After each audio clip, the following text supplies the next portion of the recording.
Ryan has 46 unfinished plans sitting in his notes app. Every night, it's the same ritual. He finds a video. He watches it.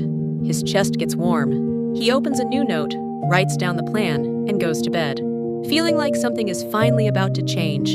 The next day, he does nothing. The day after that, he finds another video. This has been going on for 2 years. People around Ryan might say he has no willpower. Ryan thinks that too. He tells himself that if he just committed harder, if he found a better plan, this time would be different. But in 2 years, that thought has never once been right. And here's the thing. It was never a willpower problem. Ryan had the wrong idea about where confidence actually comes from. There's a belief that almost everyone shares. You need to feel confident before you can act. You need to feel ready, feel certain, feel sure enough. And only then can you begin. So people try to fill up on confidence first.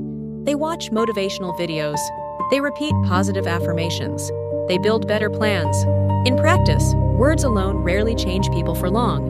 What tends to change people is experience. Actually doing something. Actually running into resistance. Actually sitting with discomfort and not running away. Those experiences become the evidence your brain holds on to, no matter how sincere the promise you make to yourself, no matter how fired up you feel after a great video.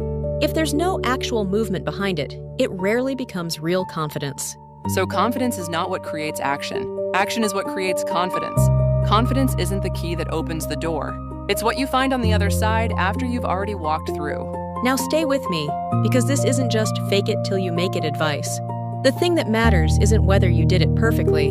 It's that you did it while you were scared. Doing something well matters. But doing something even though you were afraid? That lands differently. In your own mind. That experience stacks up quietly. And as it stacks, your sense of who you are starts to shift. That's exactly why Ryan has been stuck for 2 years. He believes confidence has to come first, so he tries to build it first. But confidence only comes after action. So the starting point never arrives. As long as that order is flipped, no plan is good enough. No amount of motivation changes anything. So why doesn't watching motivational content every night actually work? More than that, why can it actually make things worse? When you watch those videos, something real happens inside you. There's a sense of possibility, a feeling that things could change. That feeling is genuine. It's not fake. But here's where it gets wild. Even without doing anything, your brain can register a kind of satisfaction, like you've already taken a step. And when that happens, the satisfaction can substitute for the action itself. Sometimes the video doesn't help you start. It just leaves you feeling like you already did. Every time Ryan finishes a video and writes a new plan, his mind gets close to a state that feels like accomplishment. He hasn't actually started anything, but there's a quiet sense of having things figured out. And because that relief came from watching and planning, not from doing, the pattern keeps repeating. Next time discomfort shows up, his brain reaches for the same thing. Here's another way to say it. What Ryan experiences as motivation isn't really motivation. It's a system for staying in place while feeling like you're moving. It doesn't feel like avoidance. It feels like preparation. It even looks responsible. I'm not ready yet, but I'm working toward it. But watching videos and writing plans isn't working toward it. It's feeling like you're working toward it. And the more that cycle repeats, the easier it is to mistake the feeling for the real thing. Positive affirmations can create the same problem. I am confident. I am ready. I am someone who follows through. The moment you say those words, your mind tends to measure them against what you've actually been doing. And what comes up? Every morning you hit snooze. Every plan you didn't keep. Every night you opened a video instead of a document. The more you repeat the affirmation, the louder the counter evidence gets. The more you try to build yourself up, the more your failures come into focus. Thought alone rarely reshapes your self-belief. Repeated action does. Let's follow Ryan a little further. One afternoon, he's alone in the office. Everyone else has gone home. It's quiet. He's about to close his laptop when he accidentally clicks on a document he opened months ago. Just a few paragraphs he wrote on a night when something was bothering him. He reads it again. It's not great, but it's not nothing either. He types one sentence, then another. Not because he decided to. The document was just open. The office was quiet. Nothing was pulling at his attention. 15 minutes later, he closes it and heads home. The next day, he does it again. Not because he committed to a new routine. Not because confidence finally arrived. Just because yesterday wasn't that hard. And today probably won't be either. then the day after, then a week, then 2. He starts doing it at a coffee shop near the office on his lunch break. No alarm clock, no life overhaul, no announcement to anyone. The document just opens. 3 months later, something has quietly built up on his laptop. Quietly, undeniably. Here's the part that matters. Ryan didn't start because he finally felt ready. He started because one afternoon, a tab was already open, and openings. It cost less than closing it. And in the weeks that followed, confidence showed up.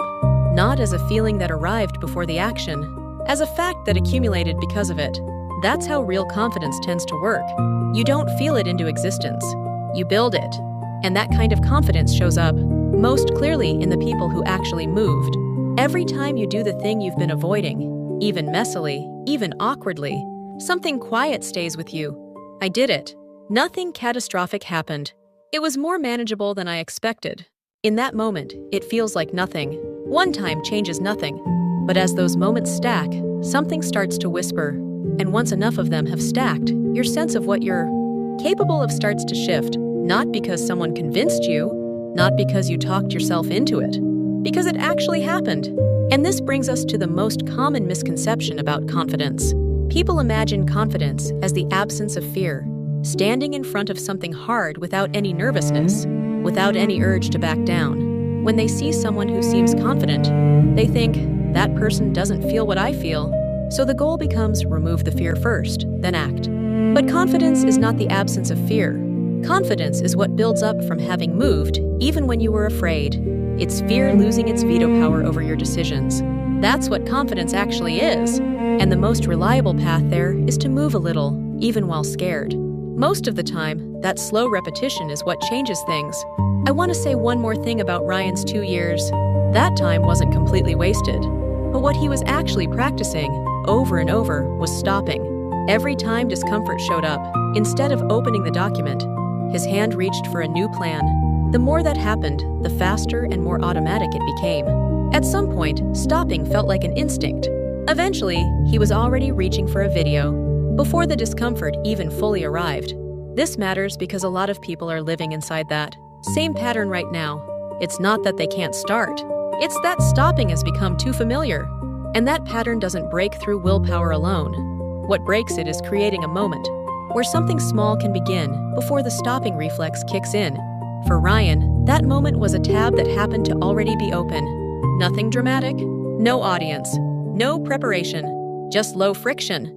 And through that tiny gap, a beginning slipped in. Ryan is still writing. He doesn't know where it's going yet.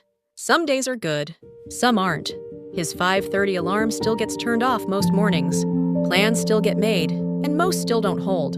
But the document opens. Not every day. Most days. What changed isn't how he feels about himself. It's what he's actually done. And as those small experiences accumulate, the way Ryan sees himself is quietly changing too. He didn't find confidence first and then starts. He started messy, accidentally, completely unprepared. And confidence came after. Quietly, that's usually how it goes. Maybe the opening was never on the other side of feeling ready. Maybe it was always right here, waiting for you to move first.